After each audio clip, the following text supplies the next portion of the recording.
السلام عليكم يا سما. وعليكم السلام. لن أقول لك أني الأفضل بين إخوتي، ولكن سأخبرك عن بعض من ميزاتي.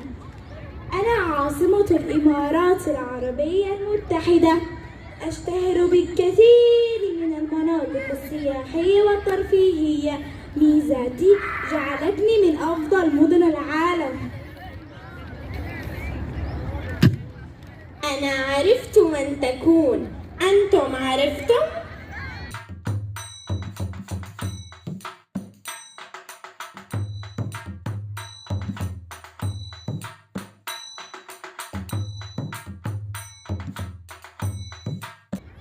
أنا أتميز بوجود أطول برج في العالم، برج خليفة الذي يجذب آلاف الزوار سنوياً. وكما أتميز بوجود أكبر مول في العالم، مول دبي.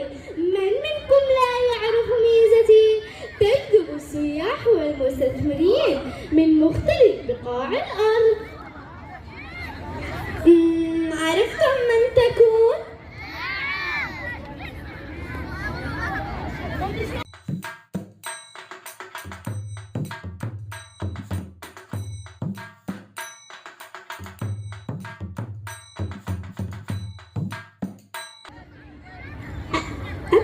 أنا أعتبر من أفضل المناطق التاريخية.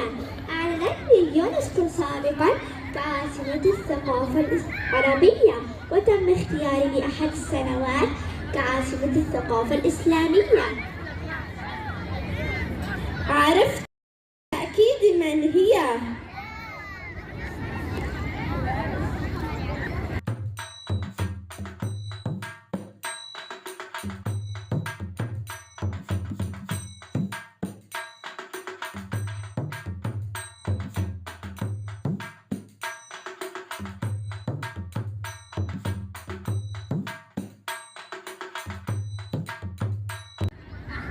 أنا يا سما فأنا أشتهر بشواطئ الجميلة، وأملك معالما أثرية قديمة وضعت في متحف عجمان.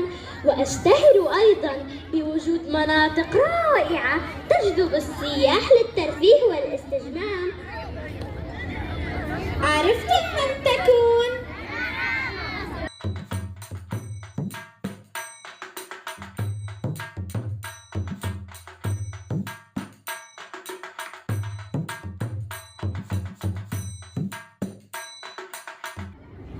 تحياتي وسلامي لكم. أما أنا رأس الخيمة، فأمتاز بموقعي الاستراتيجي وبتاريخ الأثري وبمناظر الطبيعية والصحراوية البديعة.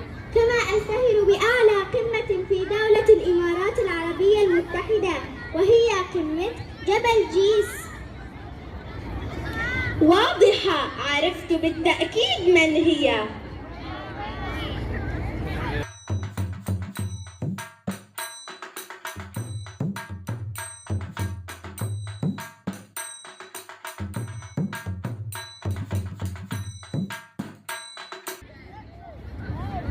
يا صغيرتي، أنا الإمارة الأقدم في دولة الإمارات الحبيبة.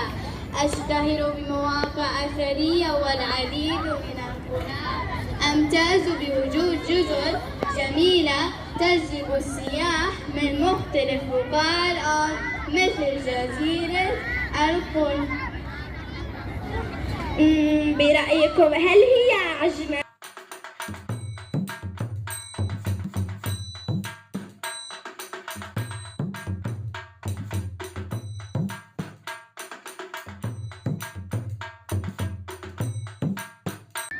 أنا الإمارة الوحيدة التي تقع على بحر عمان. أملك مقاومات سياحية بفضل شواطئ الجميلة وجبال الشاهقة الملاصقة للبحر والأودية التي ولكن يا سما، هذا القليل جدا من الصفات التي تميزنا. ابحثي وستعرفي الكثير والكثير. لم يبقى سواها. إنها إمارة جميلة.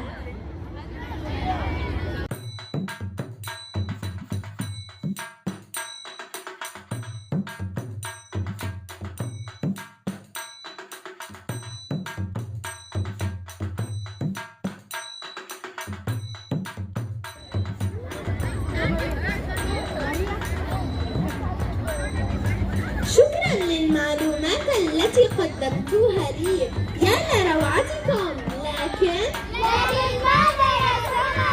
لكن حيرتي قد زادت وزادت وزادت يا إلهي. لا تقلقي، فالجواب عند أمنا. تفضلي يا أمي.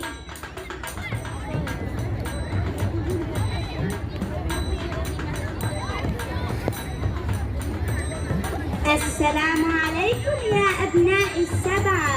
وعليكم السلام. أما عن الجواب فأقوله بفخر وثقة أنكم جميعا تملكون جسدا واحد ينبض بالحب والقوة، وتجتمعون على قلب رجل واحد صاحب السمو الشيخ محمد بن زايد آل نهيان.